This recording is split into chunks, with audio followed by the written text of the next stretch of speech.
Mandelson took money from a Chinese company which has links to Chinese military. New podcast. Copyright Mohammed Roger Abdallah. Civil servant had just warned them was a massive risk. Which just illustrates the immense friction between political momentum and bureaucratic process. Right.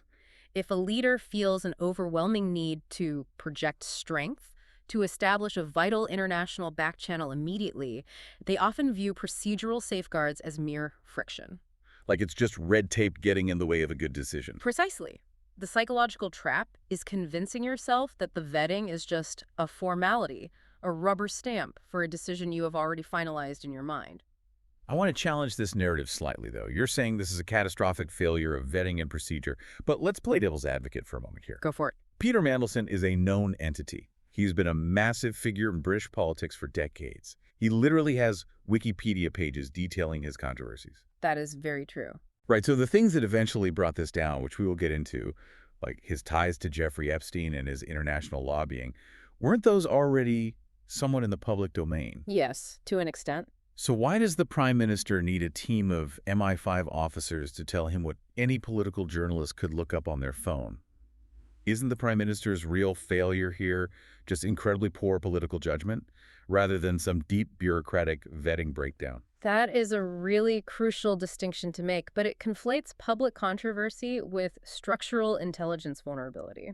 Okay, how so? Well, the public might know about a controversy, but the security services are looking for leverage. They are conducting what is known in the UK as developed vetting, or DV clearance. Which is the top tier. Yes, the absolute highest tier of security clearance. It is required for anyone who will have long-term, frequent, and uncontrolled access to highly classified information, which a U.S. ambassador certainly will. So how does developed vetting differ from, say, a standard background check you might undergo to work in a bank, or just a standard government department? It's completely different. A standard check looks at criminal records and basic credit history.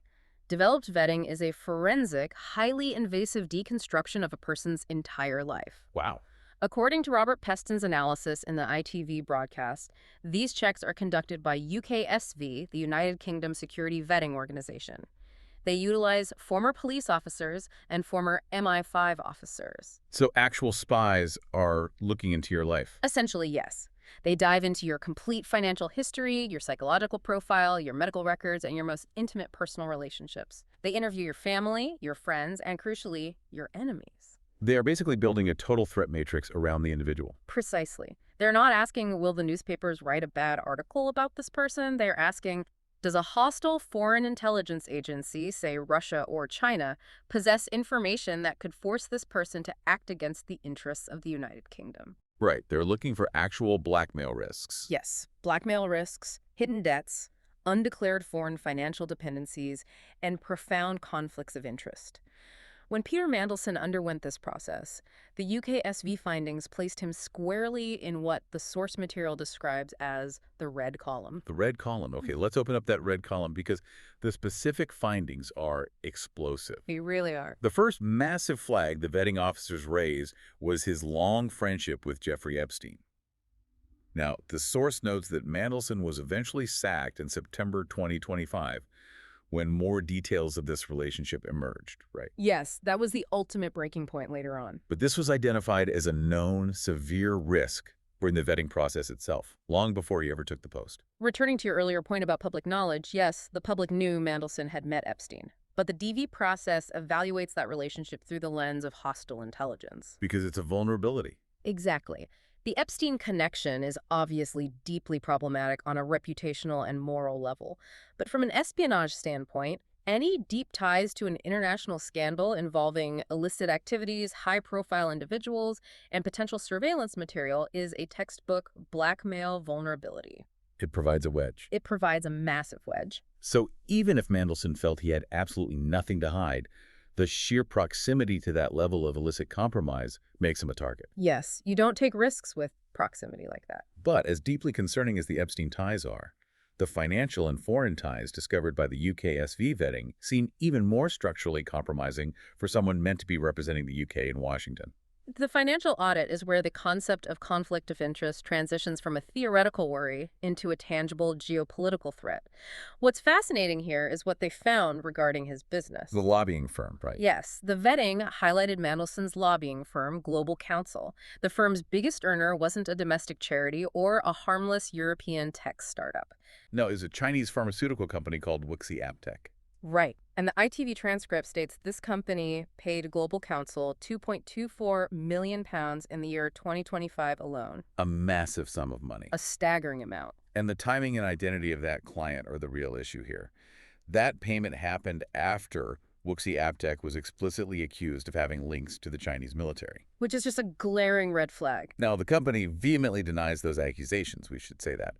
But the accusations are globally recognized, and they are recognized specifically by the United States government. The geopolitical context of that specific financial relationship makes the appointment almost incomprehensible. A U.S. ambassador's primary role today involves aligning U.S. and U.K. strategic interests. Right. And at this moment in history, the single most sensitive, friction-heavy area of U.S.-UK policy is how to handle the strategic, technological, and military rise of China. So the United States is actively decoupling from Chinese tech and biopharma due to national security concerns. Exactly. So if your lead negotiator in Washington is financially tethered to the exact type of company the U.S. government is trying to sanction or investigate, you have no credibility. You're compromised before you even sit down at the negotiating table. It completely shatters the fundamental integrity of any bilateral negotiation. The U.S. intelligence community would look at the U.K. ambassador and immediately factor in that his private business interests are deeply intertwined with a foreign power they view as a primary strategic adversary.